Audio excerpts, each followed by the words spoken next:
Hello! You're probably asking yourself, why am I wearing a winter coat in my office? Actually, you're probably asking yourself, why did I click on this video? Let me tell you why you clicked on this video. I'm about to tell you the exciting story of the one and only time my wife was wrong.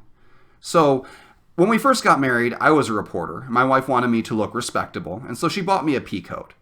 I think it was a pea coat. I'm not a coatologist. My coat science isn't up to date, but it was the coat with the buttons down the front that looks fancy. And it did. It made me look respectable, and it made me look frozen. It was the coldest thing I've ever worn. It did not keep out the cold at all. It was strictly a decorative coat. Did I go out and buy a new coat to replace it? Absolutely not, because shopping is a fate worse than death. So instead, I just risked frostbite during the winter months, and life was good. Cold, but good, because I wasn't shopping.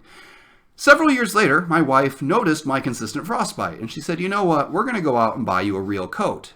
By this point, I was no longer a reporter, and I tried to go outside as little as possible, so it wasn't as critical, but I still, going outside without dying, that seemed like a plus, so I was on board for the plan.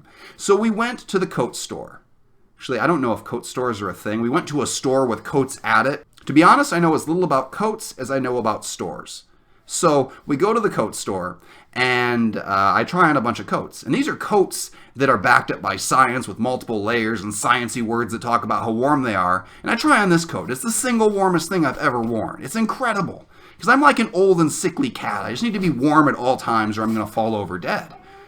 Hey, you! You want to hear me talk about the time Mommy was wrong? Yeah, come here. So the coat fits height-wise and width-wise, and it seems perfect. However, I can't do this. I tell my wife, I can't do this arm motion. Yeah, it's pretty dramatic, huh? And she goes, what sane, rational human being needs to do that? When are you ever going to go like this? And I didn't have a good answer for her. I just didn't want to limit my options. What if I become Superman? What if I'm the next Frankenstein? What if I become a zombie? What if there's a new hit dance move where you have to go like this in a winter coat? I didn't want to limit myself. But because I'm a smart man and a rational man who wanted to stay married, I said, you know what? You're right, dear.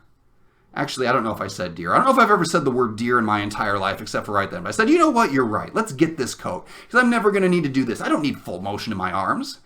So flash forward to that night. That very night, I was buckling in, but not with a small child on my lap. I'm bad with seatbelts, but not that bad. So I buckle in, and I hear a very distinct tearing sound. Yeah, a tearing sound. And did I investigate?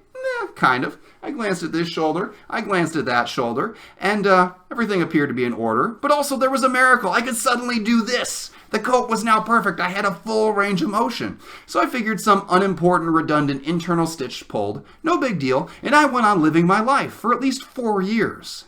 So at the end of 4 years, for some reason, I finally raised my arms. I don't know why. I thought this motion would be critically important, but I never even considered this motion. I guess I don't usually referee football games in a heavy jacket. I don't referee anything at all, actually.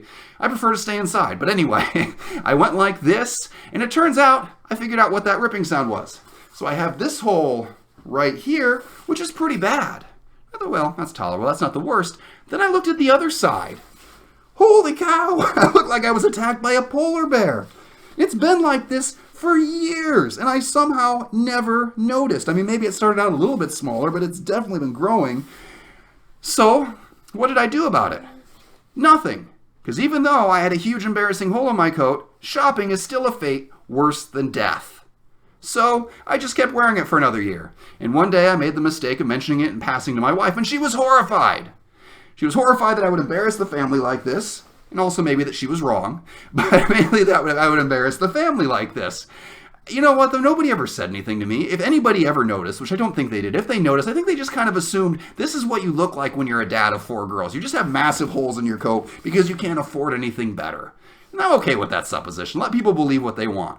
My wife was not on board with that plan. So today, this very day, we're going out to buy a new coat that will kick off a whole new saga. So you should subscribe to this YouTube channel, because in 4 years, who knows what could happen. Maybe in 4 years I'll find another flaw and then ignore it for another year and then do something about it and post a video. And I would hate for you to miss that.